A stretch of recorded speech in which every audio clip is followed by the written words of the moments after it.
Chapter 5. Rip! I grit my teeth as Venya, a woman with aqua hair and gold tattoos above her eyebrows, yanks a strip of fabric from my leg, tearing out the hair beneath it. "Sorry," she pipes up in her silly capital accent. "You're just so hairy." Why do these people speak in such a high pitch? Why do their jaws barely open when they talk? Why do the ends of their sentences go up if they're asking a question? Odd vowels, clipped words, and always a hiss on the letter S. No wonder it's impossible not to mimic them. Vania makes what's supposed to be a sympathetic face. "Good news, though. This is the last one. Ready?" I get a grip on the edges of the table I'm seated on and nod. The final swath of my leg hair is uprooted in a painful jerk. I've been in the remake center for more than 3 hours, and I still haven't met my stylist. Apparently he has no interest in seeing me until Vinia and the other members of my prep team have addressed some obvious problems. This has included scrubbing down my body with a gritty foam that has removed not only dirt, but at least 3 layers of skin, turning my nails into uniform shapes, and primarily ridding my body of hair. My legs, arms, torso, underarms, and parts of my eyebrows have been stripped of the stuff, leaving me like a plucked bird, ready for roasting. I don't like it. My skin feels sore and tingling and intensely vulnerable. I have kept my side of the bargain with Hamish, and no objection has crossed my lips. "You're doing well," said some guy named Flavius. He gives his orange corkscrew locks a shake and applies a fresh coat of purple lipstick to his mouth. "If there's one thing we can't stand, it's a whiner. Grease her down." Vinia and Octavia, a plump woman whose entire body has been dyed a pale shade of pea green, rub me down with a lotion that first stings, then soothes my raw skin. Then they pull me from the table, removing the thin robe I've been allowed to wear off and on. I stand there, completely naked, as the 3 circle me, wielding tweezers to remove any last bits of hair. I know I should be embarrassed, but they're so unlike people that I'm no more self-conscious than if a trio of oddly colored birds were pecking around my feet. The 3 step back and admire their work. "Excellent! You almost look like a human being now," said Flavius, and they all laugh. I force my lips into a smile to show how grateful I am. "Thank you," I say sweetly. "We don't have much cause to look nice in District 12. This wins them over completely. "Of course you don't, you poor darling," says Octavia, clasping her hands together in distress for me. "But don't worry," says Vinia. "By the time Cinna is through with you, you are going to be absolutely gorgeous." "We promise. Now that we've gotten rid of all the hair and filth, you're not horrible at all," says Flavius encouragingly. "Let's call Cinna." They dart out of the room. It's hard to hate my prep team. They're such total idiots. And yet, in an odd way, I know they are sincerely trying to help me. I look at the cold white walls and floor and resist the impulse to retrieve my robe.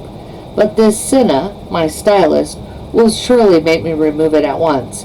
Instead, my hands go to my hairdo, the one area of my body my prep team has been told to leave alone.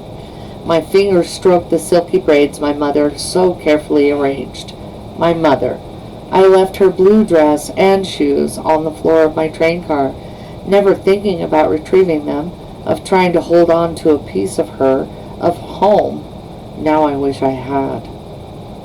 The door opens and a young man who must be Cinna enters. I'm taken aback by how normal he looks. Most of the stylists they interview on television are so dyed, stenciled, and surgically altered they're grotesque. But Cinna's close-cropped hair appears to be its natural shade of brown. He's in a simple black shirt and pants. The only concession to self-alteration seems to be a metallic gold eyeliner that has been applied with a light hand. It brings out the flecks of gold in his green eyes. and despite my disgust with the capital and their hideous fashions, I can't help thinking how attractive it looks. "Hello, Katniss. I'm Cinna, your stylist," he says in a quiet voice somewhat lacking the capital's effectiveness. "Hello," I venture cautiously. "Just give me a moment, all right?" he asks. He walks around my naked body, not touching me, but taking in every inch of it with his eyes. I resist the impulse to cross my arms over my chest. "Who did your hair?" "My mother," I say. "It's beautiful. Classic, really, and an almost perfect balance with your profile. She has very clever fingers," he says. I had expected someone flamboyant, someone older trying desperately to look young, someone who viewed me as a piece of meat to be prepared for a platter. Cinna has met none of these expectations. "You're new, aren't you? I don't think I've seen you before," I say. Most of the stylists are familiar, constants in the ever-changing pool of tributes. Some have been around my whole life. "Yes, this is my first year in the games," says Cinna. "So they gave you District 12, I say. Newcomers generally end up with us, the least desirable district." "I asked for District 12, he says without further explanation. "Why don't you put your robe on, and we'll have a chat?" Pulling on my robe, I follow him through a door into a sitting room. 2 red couches face off over a low table. 3 walls are blank. The 4th is entirely glass, providing a window to the city. I can see by the light that it must be around noon, although the sunny sky has turned overcast. Cinna invites me to sit on one of the couches and takes his place across from me. He presses a button on the side of the table. The top splits, and from below rises a second tabletop that holds our lunch. Chicken and chunks of oranges cooked in a creamy sauce laid on a bed of pearly white grain, tiny green peas and onions, rolls shaped like flowers, and for dessert, a pudding the color of honey. I try to imagine assembling this meal myself back home. Chickens are too expensive, but I could make do with a wild turkey. I'd need to shoot a second turkey to trade for an orange. Goat's milk would have to substitute for cream. We can grow peas in the garden. I'd have to get wild onions from the woods. I don't recognize the grain. Our own Tesserae ration cooks down to an unattractive brown mush. Fancy rolls would mean another trade with the baker, perhaps for 2 or 3 squirrels. As for the pudding, I can't even guess what's in it. Days of hunting and gathering for this one meal, and even then it would be a poor substitution for the capital version. What it must be like, I wonder, to live in a world where food appears at the press of a button. How would I spend the hours I now commit to combing the woods for sustenance if it were so easy to come by? What do they do all day, these people in the capital, besides decorating their bodies and waiting around for a new shipment of tributes to roll in and die for their entertainment? I look up and find Cinna's eyes trained on mine. "How despicable we must seem to you," he says. Has he seen this in my face, or somehow read my thoughts? He's right, though. The whole rotten lot of them is despicable. "No matter," says Cinna. "So, Katniss, about your costume from the opening ceremonies. My partner, Portia, is the stylist for your fellow tribute, Peeta, and our current thought is to dress you in complimentary costumes," says Cinna. "As you know, it's customary to reflect the flavor of the district. For the opening ceremonies, you're supposed to wear something that suggests your district's principal industry. District 11, agriculture. District 4, fishing. District 3, factories. This means that coming from District 12, Peeta and I will be in some kind of coal miner's get-up. Since the baggy miner's jumpsuits are not particularly becoming, our tributes usually end up in skimpy outfits and hats with headlamps. One year, our tributes were stark naked and covered in black powder to represent coal dust. It's always dreadful and does nothing to win favor with the crowd. I prepare myself for the worst." "So I'll be in a coal miner outfit?" I asked, hoping it wouldn't be indecent. Not exactly. You see, Portia and I think that the coal miner thing's very overdone. No one will remember you in that. As we both see it, it is our job to make the District 12 tributes unforgettable, says Cinna.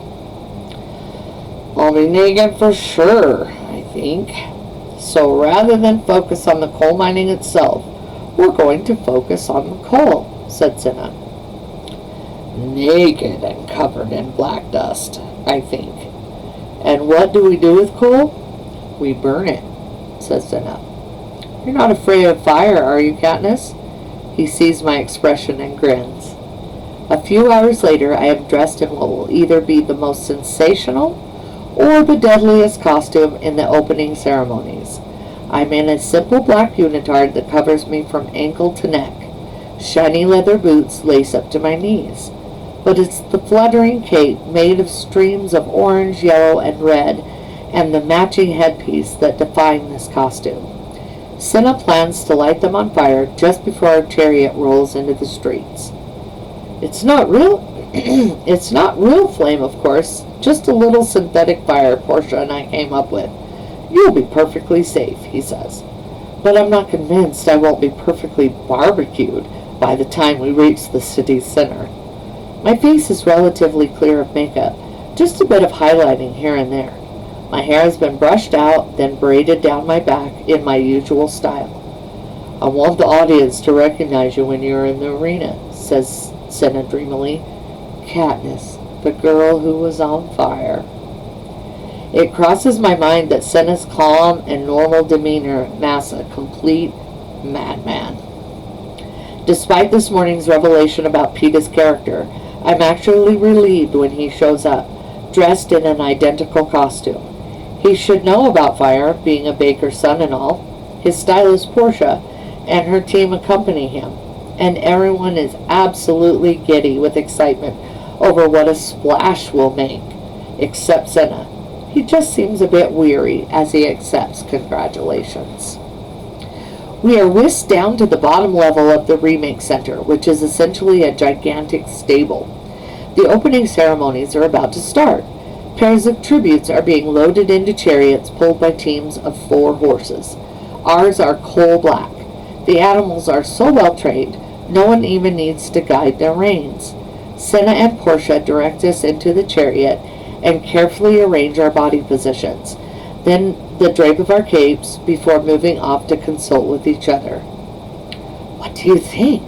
I whispered to Peeta. About the fire. I'll rip your cape off if you'll rip mine, he says through gritted teeth. Deal, I say. Maybe if we can get them off soon enough, we'll avoid the worst burns. It's bad, though. They'll throw us into the arena no matter what condition we're in. I know we promised Haymitch we'd do exactly what they said, but I don't think he considered this angle. Where is he, Haymitch, anyway? Isn't he supposed to protect us from this sort of thing? Says Peeta.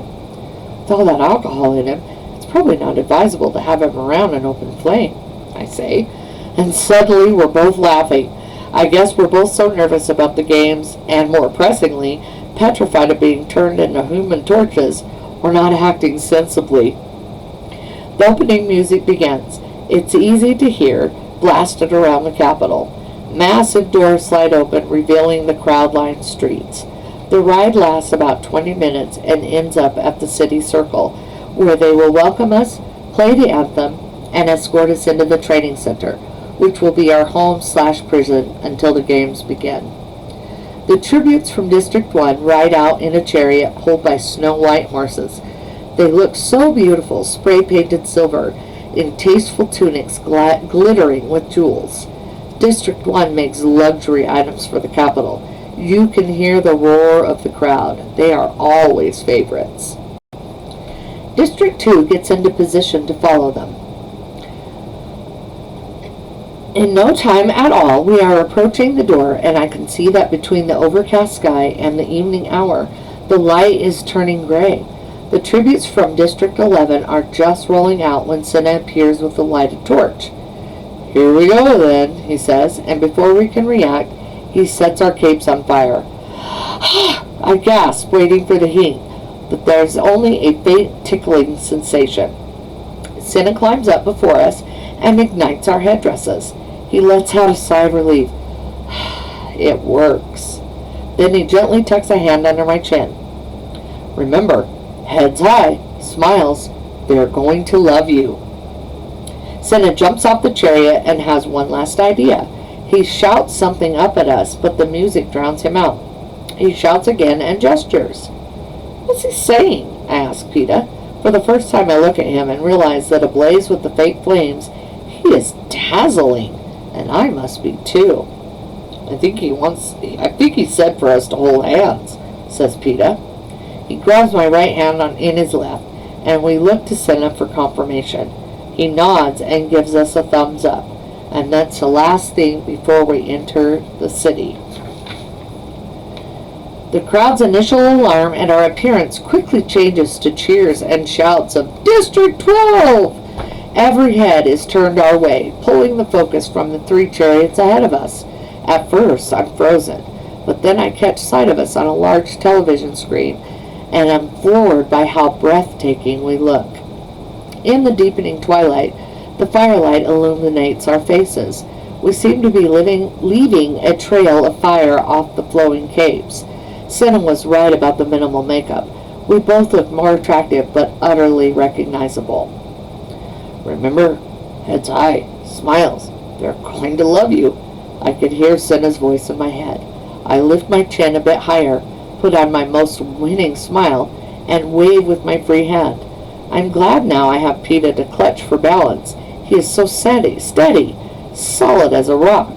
As I gain confidence, I actually blow a few kisses to the crowd. The people of the capital are going nuts, showering us with flowers, shouting our names, our first names, which they have bothered to find on the program. The pounding music, the cheers, the admiration work their way into my blood, and I can't suppress my excitement. Cinna has given me a great advantage. No one will forget me. Not my look, not my name. Katniss, the girl who was on fire. For the first time, I feel a flicker of hope rising in me. Surely there must be one sponsor willing to take me on, and with a little extra help, some food, the right weapon, why should I count myself out of the games? Someone throws a rose at me. I catch it.